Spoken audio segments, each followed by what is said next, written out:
Okay, we are recording. Ben, how's the team navigating preparations for tomorrow's game against St. Louis?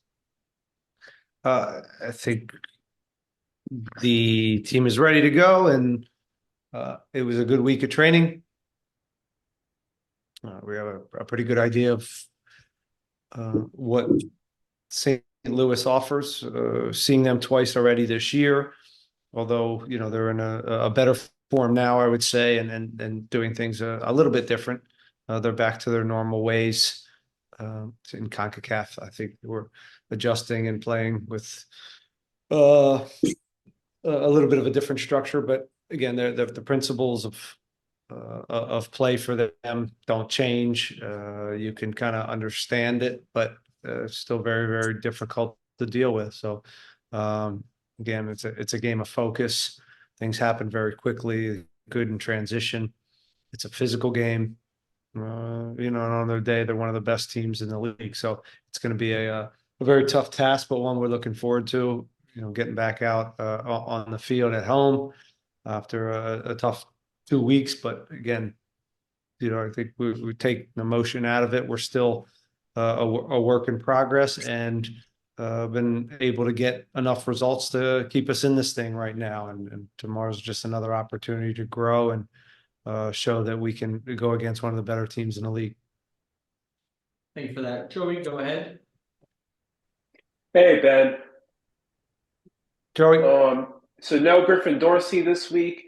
There's no exact like-for-like replacement for him in the team. You've tried Schmidt there on the right. There's obviously Escobar as well. Have you maybe tried any experimentation with maybe a Latif Blessing on right back?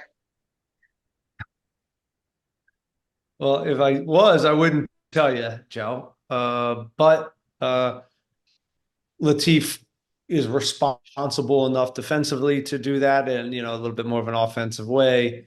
We've used, as you said, Tate there, Daniel there, Franco Escobar there, and there's always ideas of moving the structure. There isn't like for like. It's something where we will continue to look for, as he's a pretty big piece to the puzzle here.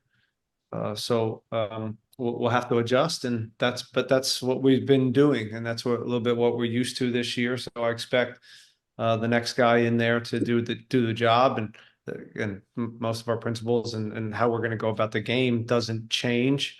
But yeah, the profile of the player may tweak how we go about both the defensive side and the attacking side. So we'll see, but we have enough backs to figure it out.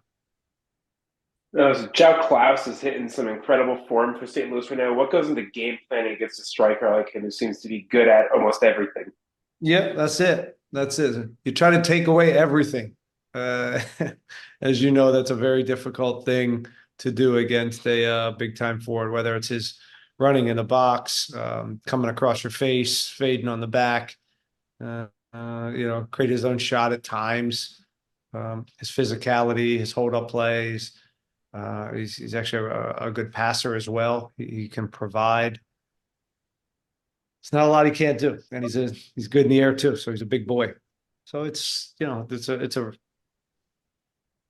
top five forward in our league, and that's saying something because there's a lot of really good forwards. So it's a handful. It'll be physical with them, but it's not just that. And we got to understand his tendencies. We got to understand the players around him, where he gets service, where they serve, deal with their green zone and some of the areas that they try to exploit. So very difficult. Again, you can show everybody and you can explain it, but on the day we got to make some plays. Thank you so much, Ben. Best of luck. Justin, go ahead. Hey, Ben. Happy birthday. Thank you. Hey, 37, again? Yeah. 37-ish. Hey, you guys played St. Louis twice already this season, playing them again a third time, which is in a couple of months. Does that make things more difficult, or how you prepare for a team like that? No, it gives you some film to look at of what you're doing against them and where you would maybe have some trouble, or where you had some success against them. But within that, I would say, we got to take those two games with a grain of salt, because, as I said before, they played differently. And they played mostly with two forwards, and yeah, there's similar stuff. But I think the way they went about those games, and the way we went about those games were different personnel, and that does change it. Again, we expect them to have their full group, their best group, in that kind of 4-2-3-1 structure that they have a lot of success in. And just the way you guys have a game coming up on Tuesday, obviously, and you're not looking ahead to that, but the way St. Louis presses, the way they, kind of make you run a lot press, does that kind of change the way you approach this week's game with the busy schedule coming ahead? No, there's nothing. The busy schedule has nothing to do with how we approach this game. We approach this game to win it at home and play the best possible, be the best possible version of ourselves, and so that won't play into it. They do, as you mentioned, it's pretty high octane. It's fast.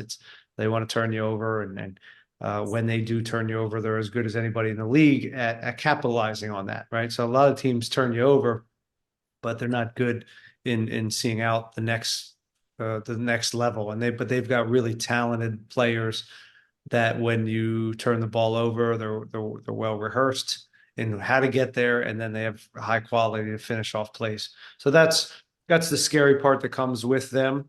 But we also have our strengths, and it's contrasting styles. It'll be interesting to see how it plays out. Thanks, Ben. Go ahead. Hey, Coach. Happy birthday. Thanks for it. Coach, to touch up on the busy schedule, how do you and the staff prepare your team ahead of this busy month with possibly an additional game if the team goes through on Tuesday?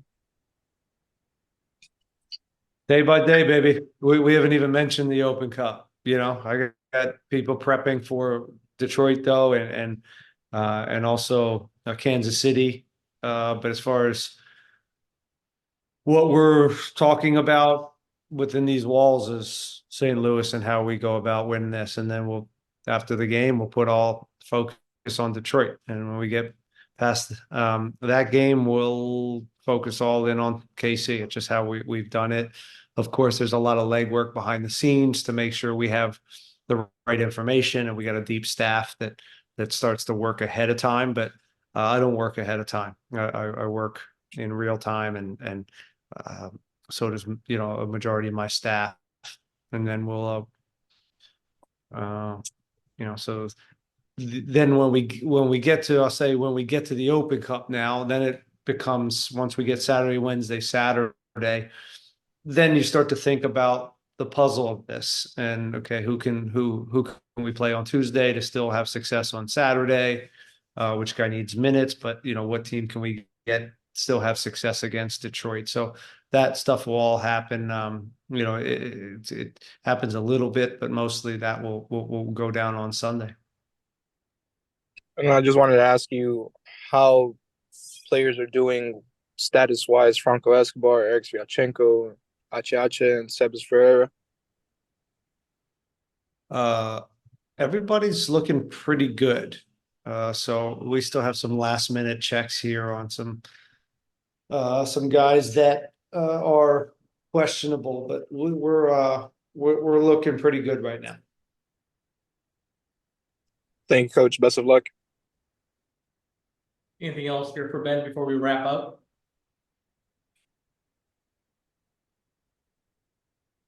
All right, we'll call with that one. Thanks for joining us, everyone. We'll have the Houston Dash head coach Ben Alonso available here shortly as well.